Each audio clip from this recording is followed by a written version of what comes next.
Actually Mughal इस्लाम को फैलाने आए थे। अंग्रेज यहां शासन करने नहीं आए थे, यहां व्यापार करने नहीं आए थे, ईस्ट इंडिया कंपनी व्यापार करने नहीं आई थी।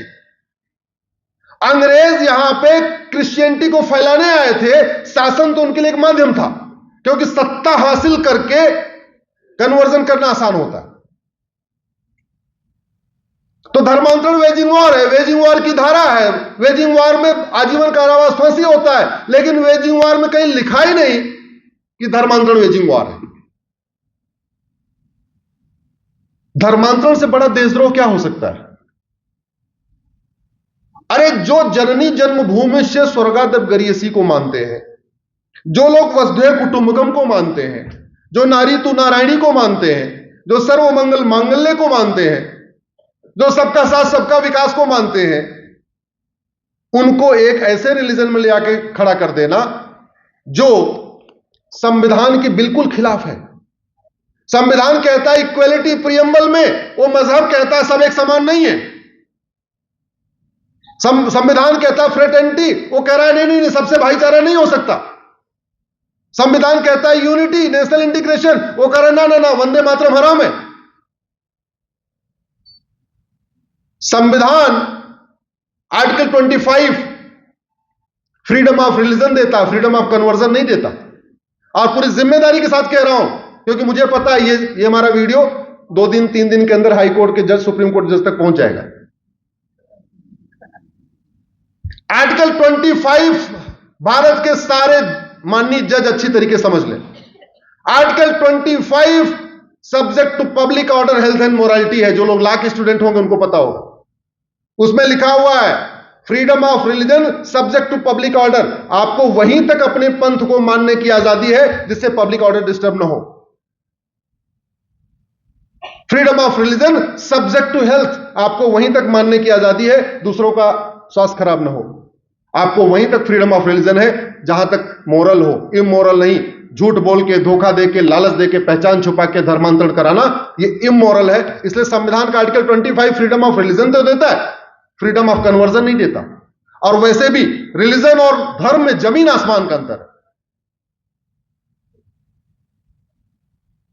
अब देशद्रोह की धारा है, लेकिन देशद्रोह में यह नहीं लिखा है कि क्या क्या देशद्रोह है। धर्मांतरण एक व्यक्ति करता है, पूरा एक सिंडिकेट होता है, कई सारे लोग होते हैं। जोर से बोलिए जरा।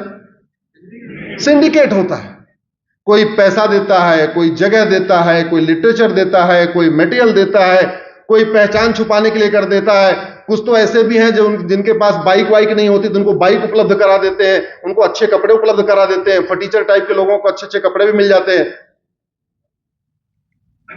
और ऑर्गेनाइज क्राइम से निपटने के लिए हर राज्य के पास अपना कानून है।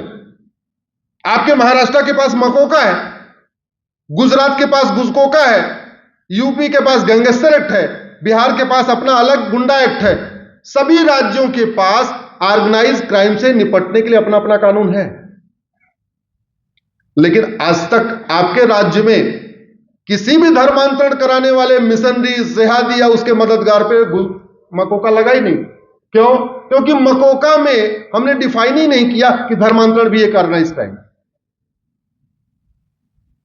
मैं आप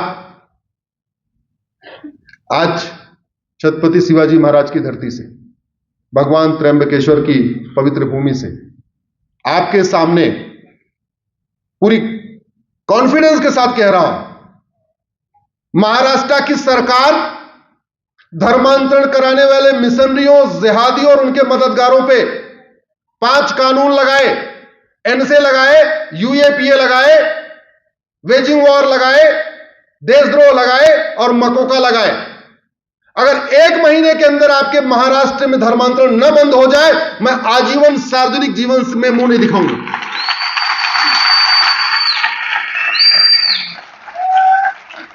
ये लाइलाज समस्या नहीं है। आप धर्मांतरण कराने वाले मिशनरी और जिहादियों की उनकी 100% संपत्ति जब्त करिए, उनकी नागरिकता खत्म करिए, आजीवन कारावास, फांसी दे दीजिए, केवल 10-20 को दीजिए। मैं गारंटी के साथ कहता हूं आपका महाराष्ट्र सुरक्षित हो जाएगा। सबको नहीं करना। हमने परमाणु बम बनाया हुआ है, चलाने के लिए क्या चलाया किसी के ऊपर? जोर से बोलिए जरा। अग्नि है हमारे पास, ब्रह्मोस है, अभी राफेल भी खरीद लिया, चलाया क्या? नहीं। किस लिए? डराने के लिए, धमकाने के लिए, खौफ पैदा करने के लिए। मेरी पीआईएल चल रही है, इतना बड़ा सिंडिकेट है, ये 5 मांगे मेरी पीआईएल पे है। उन्होंने पहला, जैसे माननीय सुप्रीम कोर्ट में जस्टिस एमबी शाह थे गुजरात के, उन्होंने ऑर्डर पास किया कि धर्मांतरण राष्ट्र की सुरक्षा के लिए खतरा है। आप गूगल करिएगा, conversion is a serious threat to national security, ऐसा करके पब्लिश हुआ है 2022 में। मैंने वो ऑर्डर उत्तर प्रदेश में गाजियाबाद के पुलिस कमिश्नर को दिया। क्यों दिया? क्योंकि पहले धर्मांतरण कराया जा रहा था ट्राइबल्स का, आदिवासियों का, लेकिन उसमें लगता है खर्चा। अब उन्होंने नया सिस्टम निकाला, अब वो धर्मांतरण करा रहे हैं बिजनेस क्लास का, माहेश्वरी समाज, अग्रवाल समाज, जैन समाज। क्यों करा रहे? एक बेटा होता है, 100 करोड़ की प्रॉपर्टी होती है, उसको कन्वर्ट कर लो, 100 करोड़ की प्रॉपर्टी मिल गई। गाजियाबाद में एक जैन परिवार का इकलौता लड़का, उसको उन्होंने ऑनलाइन गेम को, उसको लत लग गई थी, उसी ऑनलाइन गेम में उसको कन्वर्ट कर दिया। ऐसा कन्वर्ट कर दिया कि उसको उसके फादर ने जब घर में नमाज पढ़ने से रोका, उसने लड़के ने हाथ उठा दिया। जिस घर में लहसुन प्याज नहीं बनता था, कभी यूज नहीं होता था, उस घर में नमाज पढ़ी जा रही थी। कमिश्नर साहब के पास गए, जैसे मुझे खबर लगी मैं भी कमिश्नर साहब के पास गया। हमने कहा एक काम करिए, ये मेरा सुप्रीम कोर्ट का ऑर्डर है, सुप्रीम कोर्ट ने कहा है धर्मांतरण राष्ट्र की सुरक्षा के लिए खतरा है, इसके ऊपर लगा दीजिए एनएसए। एनएसए का फायदा होता है 1 साल तक जमानती नहीं होती। पहले वो हिचक रहे थे क्योंकि भारत में आज तक एनएसए कहीं लगा ही नहीं था। मैंने उनको, हमारे मित्र हैं जानने वाले, उनको थोड़ा बूस्ट किया तो उन्होंने लगा दिया। तो जब किसी अपराध में पहली बार एनएसए लगता है तो हाई कोर्ट जाता है कंफर्म होने के लिए कि हां ये सही लगा है कि नहीं लगा। वो धर्मांतरण में पहली बार लगा था भारत में, वो मैटर इलाहाबाद हाई कोर्ट गया। इलाहाबाद हाई कोर्ट ने कमेटी बनाया, कमेटी बना के उन्होंने बोला हां धर्मांतरण राष्ट्र की सुरक्षा के लिए खतरा है, एनएसए लगाना ठीक है। उसके बाद से जब जब यूपी में धर्मांतरण होता है, बाबा की पुलिस पहला काम करते पहले एनएसए लगा देती है।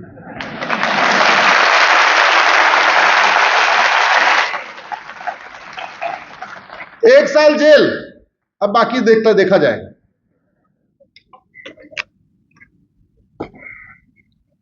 ऐसी कोई समस्या नहीं है जो लाइलाज है, लेकिन धर्मांतरण रोकने के लिए और भी काम करना पड़ेगा।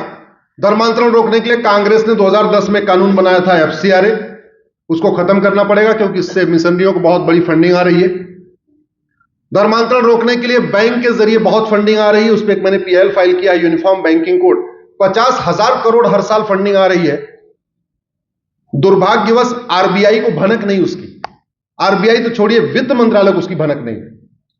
वो मैं एक्सप्लेन करूंगा तो उसमें टाइम लग जाएगा। आप गूगल करिएगा uniform banking code Ashwini Upadhyay, मेरी पीआईएल चल रही है। बाहर से पैसा आ रहा है, तो जब पैसे का ट्रांजैक्शन करते हैं तो मैं आपको 2 मिनट बताता हूं। एक होता आरटीजीएस, आप जानते होंगे, एक होता एनईएफटी, लेकिन ये डोमेस्टिक टूल है। ये जो टूल है डोमेस्टिक टूल है भारत के अंदर ट्रांजैक्शन करने के लिए। अगर बाहर से पैसा आए तो उस पर लिखा होता है आईएमटी, इंटरनेशनल मनी ट्रांसफर। और विदेशी बैंक, एचएसबीसी और भी कई सारी, वेस्टर्न यूनियन, अमेरिकन एक्सप्रेस, वो बैंकें बाहर से पैसा भेज रही थी और उसको दिखा रही थी एनईएफटी और आरटीजीएस। तो आरबीआई का सॉफ्टवेयर उसको पकड़ ही नहीं पा रहा था, वो सोच रहा था भारत के अंदर पैसा घूम रहा है और पैसा बाहर से आ रहा था। जब मुझे इसकी भनक मिली, और भनक मैं उनको धन्यवाद दूंगा, ऑस्ट्रेलिया के नवल किशोर सिंह है, वो हमको 6 महीने समझाते रहे, मुझे समझ में नहीं आया कि हो क्या रहा है। उन्होंने 3 बार पैसा भेजा और किसी अलगाववादी के खाते में, बेचारे $5,000 3 बार भेजे। एक बार भेजे और उन्होंने भेजने वाले को बोला कि भैया इस पे एनईएफटी लिखा होना चाहिए, एनईएफटी आ गया। अगली बार भेजा, बोले इस पे आरटीजीएस लिखा होना चाहिए, आरटीजीएस लिख के आ गया। अगली बार भेजा बोले इस बार इसमें बकायदा AUD लिखा होना चाहिए, ऑस्ट्रेलियन डॉलर लिखा होना चाहिए, मेरा नाम लिखा होना चाहिए, मेरा पता लिखा होना चाहिए। वो भी आ गया। वो तीनों बैंक स्टेटमेंट लेके मेरे पास आए। मैंने पिटीशन फाइल किया। जज साहब को आधे घंटे समझाना पड़ा कि कहानी यह है, भेजने वाला एक है, पैसा बाहर से आ रहा है, एक बार RTGS आ रहा है, एक बार NEFT आ रहा है, एक बार IMT आ रहा है। तब जाके उस पर नोटिस हुई। तो अगर आपको धर्मांतरण रोकना है तो विदेशी फंडिंग भी रोकनी पड़ेगी। भारत के अंदर जो ड्रग स्मगलिंग रोकनी पड़ेगी, क्योंकि ड्रग स्मगलिंग का सारा पैसा धर्मांतरण में खर्च हो रहा है। एक तरफ हमारे बच्चे नशेड़ी बन रहे हैं, दूसरा उस पैसे से, मतलब हमारे ही पैसे से हमारा बच्चा नशेड़ी भी हो रहा है, और उस पैसे की कमाई से हमारे गरीबों का धर्मांतरण भी हो रहा है। धर्म भी जा रहा है, धन भी जा रहा है। मेरी PIL चल रही घुसपैठ के ऊपर। जब 2017 मैंने पिटीशन फाइल किया तो उस समय बताया था कि 5 करोड़ आ चुके हैं। अब तो 5.5 करोड़ हो गए। 5.5 करोड़। दुनिया के 50 ऐसे देश हैं जिनकी जनसंख्या 5.5 करोड़ से कम है। यानी दुनिया के 50 देशों की जनसंख्या है, उतना हमारे देश में रोहिंग्या बांग्लादेशी रहते हैं। सवाल यही है, ये रोहिंग्या बांग्लादेशी भारत क्यों आते? चीन क्यों नहीं चले जाते? दुबई क्यों नहीं चले जाते? कुवैत क्यों नहीं चले जाते? उनको तो बहुत आदमी भी चाहिए। बहरीन क्यों नहीं जाते? मस्कट क्यों नहीं जाते? भारत क्यों आते? और आ कैसे रहे? बॉर्डर पे 2000 रुपए देके आते हैं। पूरी जिम्मेदारी के साथ बता रहा हूं आपको, कड़वी सच्चाई। बॉर्डर पे पर हेड 2000 रुपए देते हैं, अंदर जाते हैं। कॉमन सर्विस सेंटर पे 2000 रुपए में आधार बनवा लेते हैं। एक डॉक्यूमेंट बन जाता है, दलाल को पकड़ते हैं, 2000 रुपए में राशन कार्ड बन जाता है। 2 डॉक्यूमेंट हो जाता है, दलाल को पकड़ते हैं, नगर निगम से उसको बर्थ सर्टिफिकेट मिल जाता है। 3 डॉक्यूमेंट हो गया, फिर दलाल को पकड़ता है, तहसीलदार के यहां से उसको डोमिसाइल सर्टिफिकेट मिल जाता है। जब 4 डॉक्यूमेंट हो जाता है, RTO ऑफिस के दलाल को पकड़ता है, ड्राइविंग लाइसेंस ले लेता है। जब 5 डॉक्यूमेंट हो जाता है, दलाल को पकड़ता है, वोटर ID में नाम जुड़वा लेता है। जब 6 डॉक्यूमेंट हो गया, अब दलाल की जरूरत नहीं है, सीधे बैंक में जाता है, बैंक अकाउंट खोल लेता है, जनधन का भी लाभ ले रहा है, मुद्रा लोन का भी लाभ ले रहा है, वजीफा भी ले रहा है, माइनॉरिटी अफेयर मिनिस्ट्री का भी लाभ ले रहा है, मुफ्त में मकान भी ले रहा है, मुफ्त में राशन भी ले रहा है। लगाया 15,000, साल भर में 5 लाख रुपए वापस। अब हम घुसपैठ तो करते हैं। हमें यह तो पता है हेडेक हो रहा है, लेकिन कभी यह नहीं सोचते ये हेडेक यहां, दर्द दिक्कत यहां नहीं है, दिक्कत पेट में है, लीवर साफ नहीं है।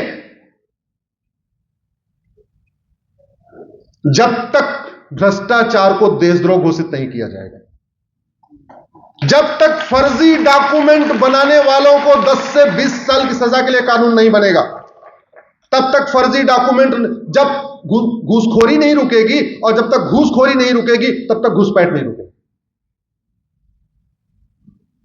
कितने भी संगठन बन जाएं, आप घुसपैठ रोक ही नहीं सकते। घुसपैठ कराने वाले हमारे अपने हैं। आप कितना भी धर्म की जय करोगे, उनको 2000 की नोट मिलती है, दिखती है, उसके बाद धर्म भूल जाते हैं, ले लेते हैं और लेके दे देते हैं। भ्रष्टाचार को देशद्रोह घोषित करना पड़ेगा।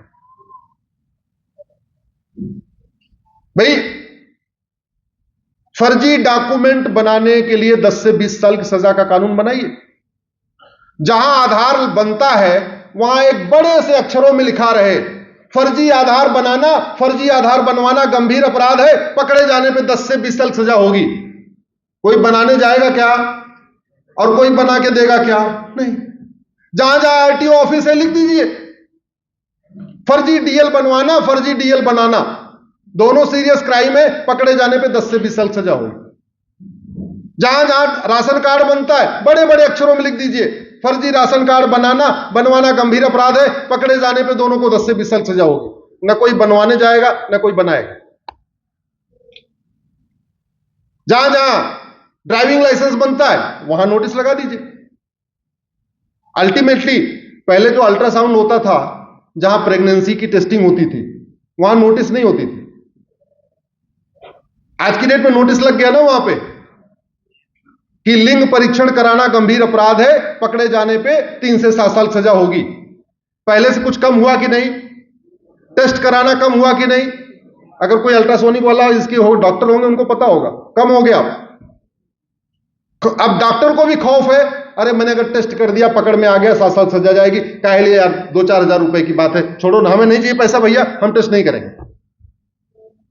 नहीं तो पहले ये चलता था, टेस्ट करा लेते थे, पता चलता था बेटी है तो मार देते थे। तो जैसे ही एक कानून बना, अब इसका इफेक्ट देखिए कानून का।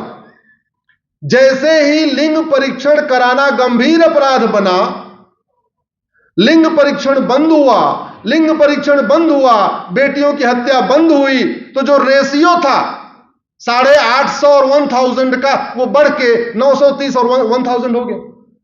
बेटियां बची कि नहीं बची? जोर से बोलिए जरा। यह होता है कानून की पावर। नैतिकता भी चाहिए। आप गलतफहमी मत रहिएगा, मैं नहीं कह रहा हूं धर्म की जय करना ठीक नहीं, मैं कह रहा हूं धर्म की जय होना चाहिए, लेकिन साथ में अधर्म का नाश भी होना चाहिए। और धर्म की जय करना समाज का काम है, अधर्म का नाश करना शासन का काम। ये जो पुलिस है, जो प्रशासन है, जो एसपी है, थानेदार है, तहसीलदार है, कलेक्टर है, कप्तान है, सांसद है, विधायक है, मंत्री है, जज है, इनका काम धर्म की जय करना नहीं है। वो धर्म की जय करने के लिए बहुत संगठन है, सब मंदिर से हो जाएगा। इनका काम क्या है? अधर्म का नाश करना। शिक्षा मंत्रालय का काम है ऐसी शिक्षा व्यवस्था स्थापित करना जिससे धर्म की जय हो, और कानून मंत्रालय का काम है ऐसा कठोर कानून बनाना जिससे अधर्म का। और गृह मंत्रालय का काम है दोनों को मिला के ऐसी व्यवस्था स्थापित करना जिससे प्राणियों में सद्भाव ना हो। और वित्त मंत्रालय का काम है ऐसी पॉलिसीज बनाना, इंडस्ट्री मिनिस्ट्री का काम है ऐसी व्यवस्था बनाना जिससे भारत का कल्याण हो, उद्योग व्यापार भी बढ़े। सारे मंत्रालय के अपने अपने काम है। लेकिन भारत के रक्षा मंत्री तो विदेश के रक्षा मंत्री से बात करते हैं, सुनते रहोगे, रक्षा मंत्री का 2x2 का डायलॉग हो रहा है।